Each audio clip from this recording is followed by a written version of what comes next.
All right, so we're going to look at an example of how to find the center of mass of a lamina with just functions of one variable. Eventually, I'm going to put up some videos of how to do this with 2 or 3 variables in more than just the plane and with density functions as well. But this is for the Calc 2 class. So finding the center of mass, we always have to assume constant density.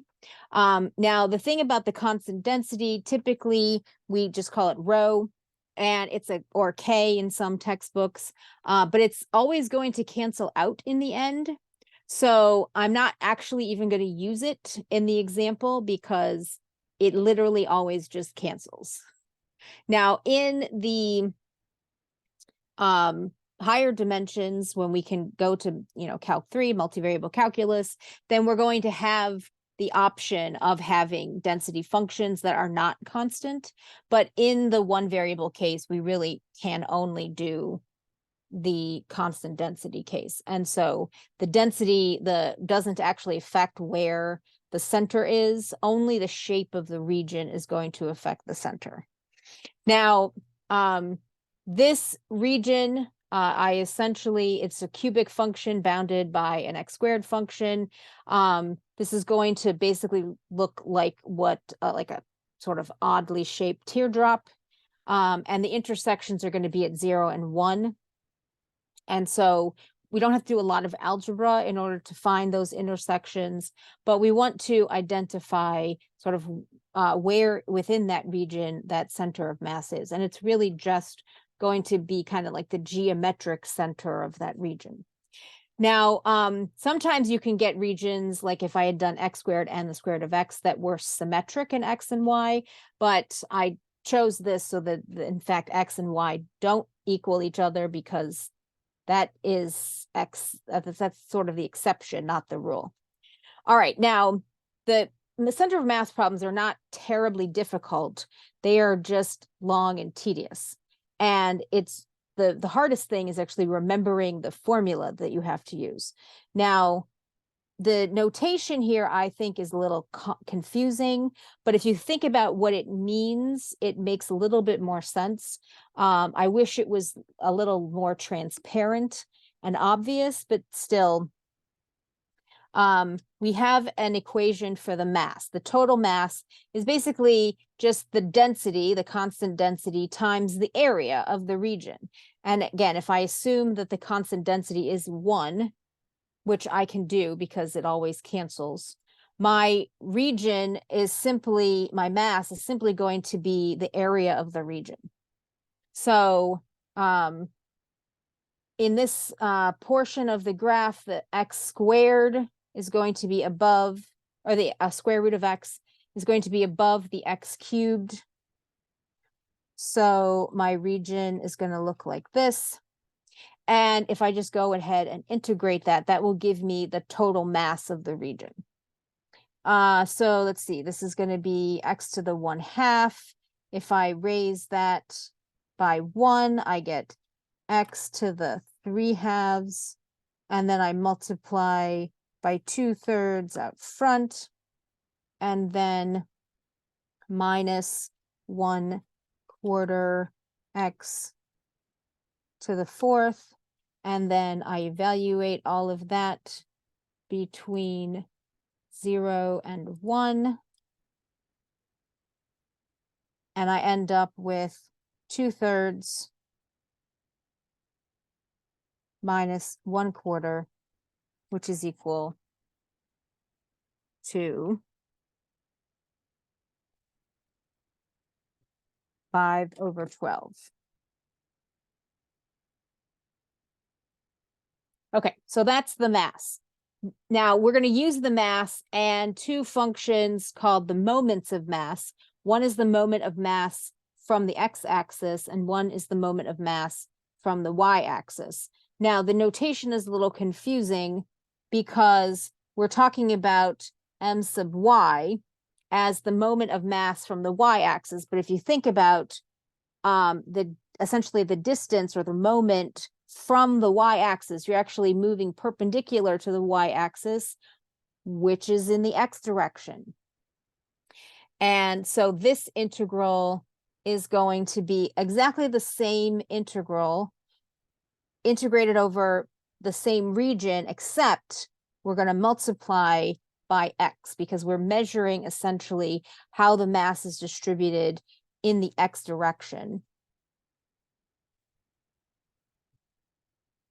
So it's the region, which is our mass function, times x dx. Now, this function, this result in combination with our mass is going to give us the center of mass in the x direction, the average of x, the center. The notation is actually similar. We're going to call it x bar. It's the center. The notation x bar is the average value of x if you're in probability. And so, or in statistics. And so you're going to see this notation in other contexts, but we're going to use it here to mean the center in the x direction. So let's see, this is going to be 0 to 1, x to the 3/2 power. If I distribute minus x to the 4th, so this will be x to the 5/2, and then this will be 2/5, and then this will be minus 1/5 x to the 5th, and evaluated between 0 and 1, and we're going to end up with 2/5 minus 1/5,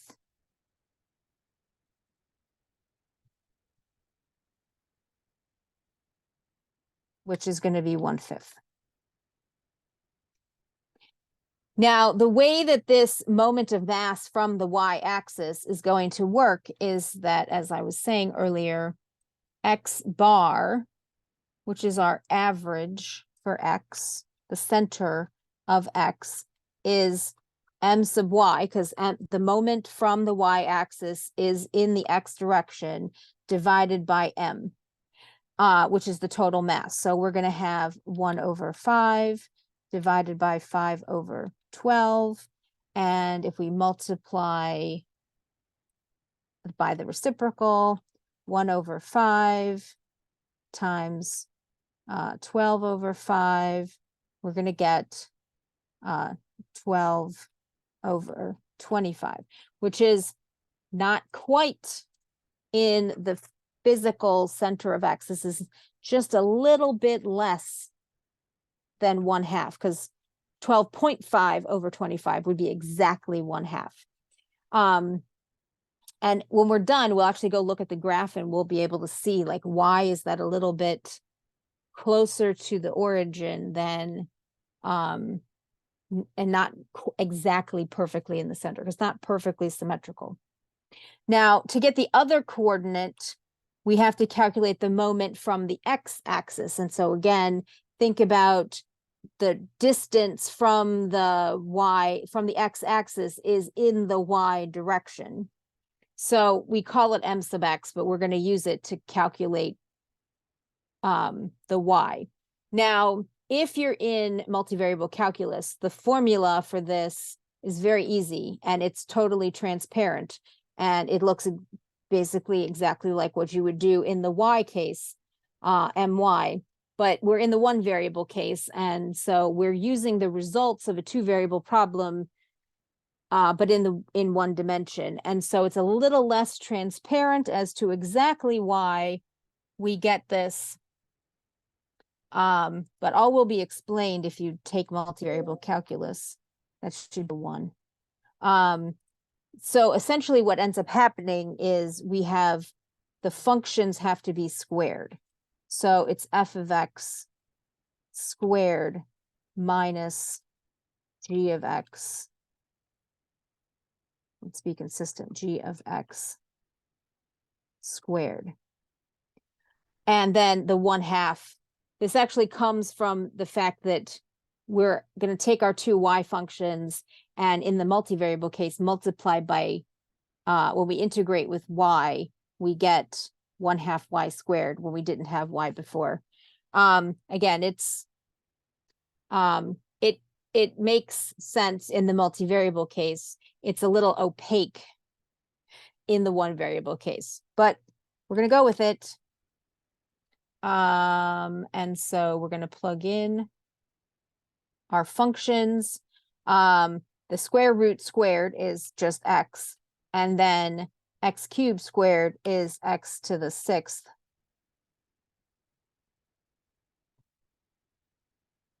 And so we're going to have 1/2 x squared minus 1/7 x to the 7th from 0 to 1. And we're going to end up with 1/2 minus 1/7. And that is going to simplify to 1/2 minus 1/7 is 5/14. And if we multiply by 1/2, we get 5 divided by 28. And so now y bar, our center in the y direction, is m sub x over m, which is going to be 5/28 divided by 5/12. And so 5/28 times 12/5. The 5s are going to cancel. I'm going to get some 4s to cancel. I'm going to get 3/7. So again, 3/7, it's close to the center in the 0 to 1, but it's just a little bit closer to the origin. Now, why might that be the case? Well, we can go to Desmos and we can look and see at what this region looks like. So y equals x cubed and y equals the square root of x. And then if we zoom in,